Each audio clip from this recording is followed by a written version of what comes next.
Hey, what's up guys? This is Anthony from Anthony's Customs, and for this review, we are looking at NECA's Teenage Mutant Ninja Turtles The Last Ronin SYNJA Patrol Bot.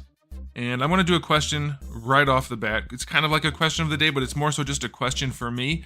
It says bot. There's supposed to be some kind of robot things, right? But he's got a face underneath his mask, so what's going on there? Are they cyborgs? What's happening? You guys can let me know.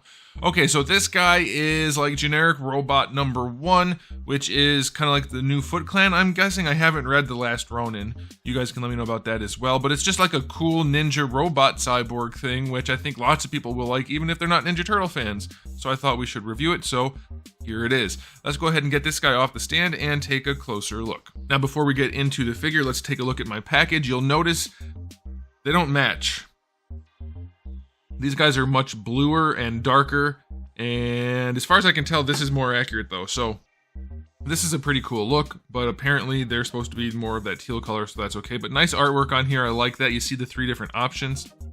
Normal, Gundam ears, and then the faceplate that's broken. You know, you have that option, so that's pretty cool. Side of the box shows the Ronin, and then this side shows more of the robot ninjas. That's pretty cool. And then on the back you have some images and some story and whatnot. And on the front we have our standard flap with a figure photo and the nice big open window. Wonderful packaging if you're into that. All right, let's take a look at the figure itself. Let's go ahead and pop this off. There we go, like that feature. All right, this guy stands roughly 16 centimeters. That's gonna make him just about 6 3/8 inches. I can't speak English anymore at all. And you can see that basically puts him in at 1/12 scale, like a little bit tall-ish, sorta, but you could easily buy these guys and mix them into any 1/12 scale collection, no problem at all. So that's pretty cool scale-wise. Okay, so question of the day, might you be interested in that sort of thing? Like, NECA is making these clearly for army building for the turtle line, but would you want to add these kind of things to your collection for other collections?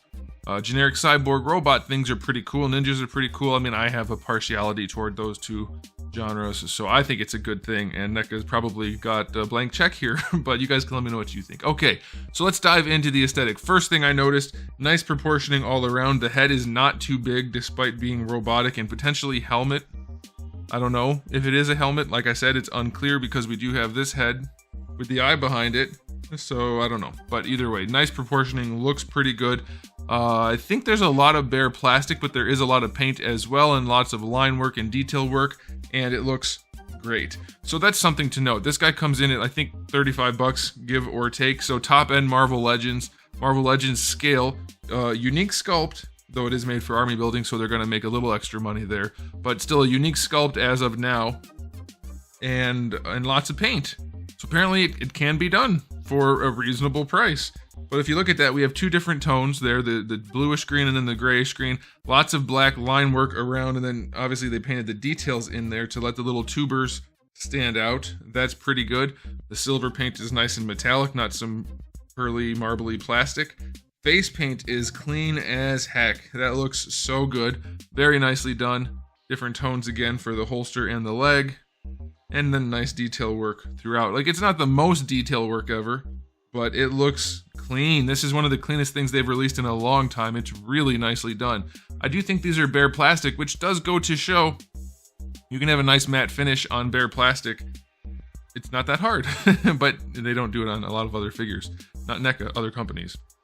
This guy looks really good. I'm going to give him a 9 out of 10 for the aesthetic. There's nothing that really needs to change. Like, sure, you could do more, but it's for the comic aesthetic, so you don't really want shading. Maybe they could throw in some extra line work or some more cell shading, I guess. But still, it looks really, really clean. It's going to look great on the shelf. All right, now as far as accessories go, we have the 3 different heads. We have the head that you saw on the package with like the snake eyes type visor. Then you get the one that's a little more Gundam-esque with the rounded visor and the ear thingies. Looks wonderful. Love the paint job on that. Like that a whole bunch. Then you get the severed head with the broken visor and the broken top part. And the details on this are incredible. I love it. And the cool thing is you can pop off that severed neck if you want to and just pop this onto the body like they showed on the front of the package. So you have some extra versatility there. Very, very nicely detailed. There is so much paint on this compared to like a comparable figure from Hasbro. It'd be like a whole wave of figures, so that's worth noting. As for hands, you get the 2 relaxed, clenchy hands on them in the package. You get 2 fist hands, and then you get the 2 trigger finger hands. Unfortunately, none of the hands have a vertical hinge, which means holding the gun or the sword less good than it could be.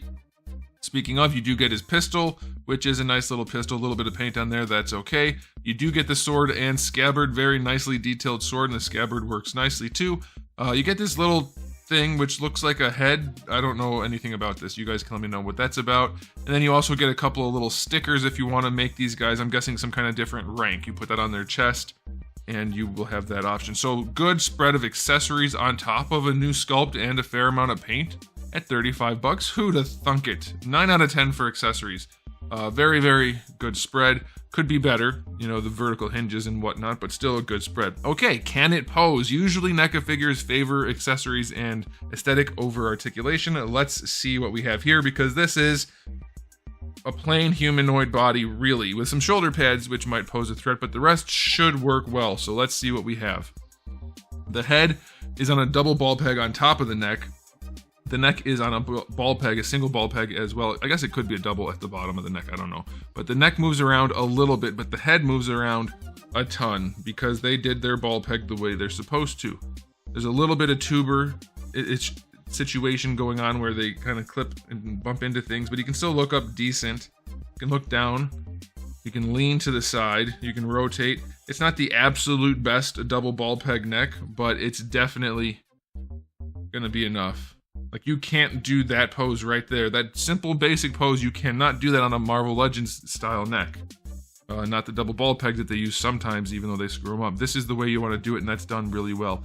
Now, the shoulders, you get your full rotation there. They are a ball hinge. Now, here's the bad news. The shoulder pads are just glued on right there. There's no flex anywhere, so that sucks. That sucks big time. It didn't need to happen. They could have connected just down here, then they would have just lifted right up, and you might be able to peel some glue, but do that at your own risk. This is very soft. These shoulder pads should definitely have gone over this collarbone type piece. Not really a collarbone, is it? But you get what I'm saying. That sucks. You can't raise the arms up very well at all. You do get a bicep swivel, so that's good. Only a single jointed elbow, but you get about 90 degrees. I think on this one it looked like it was more. Let's see. Yeah, it's about 90, I guess. So 90 degrees and a second rotation there if you want that.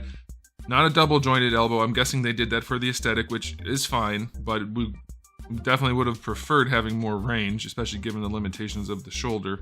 So that's unfortunate. And then the wrists have a swivel and a hinge, but it's not a vertical hinge. So far, we're kind of like just average articulation despite a good neck. For this part, I was thinking it would be a ball peg, so it probably is. Let's see. It leans forward a decent amount. Not a ton, but it's there. Leans back a nice bit. Okay, it is a double. It is a double ball peg. You can feel the shift. So still not the best range, but it's not bad. It leans back okay. It does get gappy, but luckily because it's black, it just kind of looks like it's part of the design. So either they got lucky or they planned that, but it worked out, so good on them. It does lean to the side a fair bit, not a ton. And then you're going to get rotation up there and rotation down here. No extra lean at the bottom. Not the best torso, but it's certainly not bad, so that's okay. And so far, no loose joints and nothing stuck. For the hips, we get full-on splits, traditional ball socket hips, but full-on splits, not counting where the holster gets in the way, so that is okay. Bringing them forward, let's see, the pouches are flexible, but they appear to be fixed in place. So let's see. Oh, we can still get the leg up to just about horizontal, so that's not bad at all. Going back, you get just a little bit. You do get a thigh swivel where the green and black are separate, so that's awesome. And then the double jointed knee. Let's see how that works. A little tight, very tight. There we go. It's fine now. Do this top one.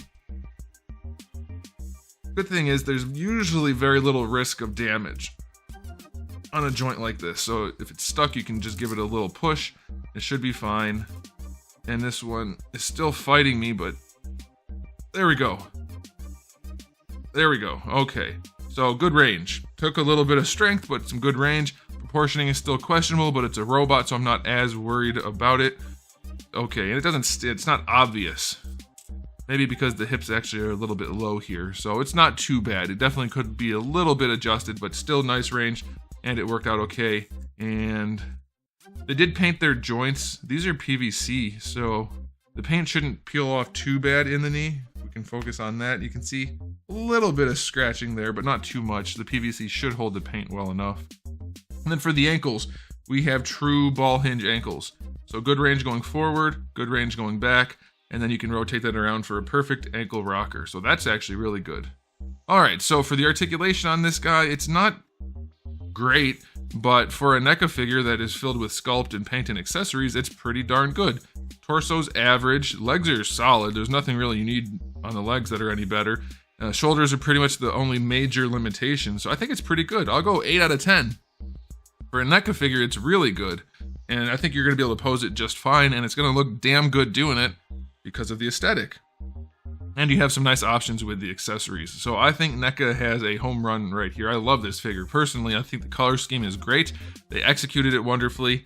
All the accessories and enough poseability. What else? Like, this is definitely good enough for me. I'm going to give this an overall rating of 9 out of 10. If you're at all interested in something like this, for the high-end price of Marvel Legends, you can't beat this. It's not even close. This is really, really good. I like it a bunch. So there it is. Let me know what you guys think in the comment section below about the figure, and as far as the review goes, let me know about giving it a thumbs up. That would be great, or a thumbs down if you have to. And if you want to share it, that would be great too. I would appreciate that. And if you haven't subscribed, you probably should. I have new videos just about every single day, and I have thousands of videos already on the channel. So make sure you come back for all of that, and in the meantime, keep collecting.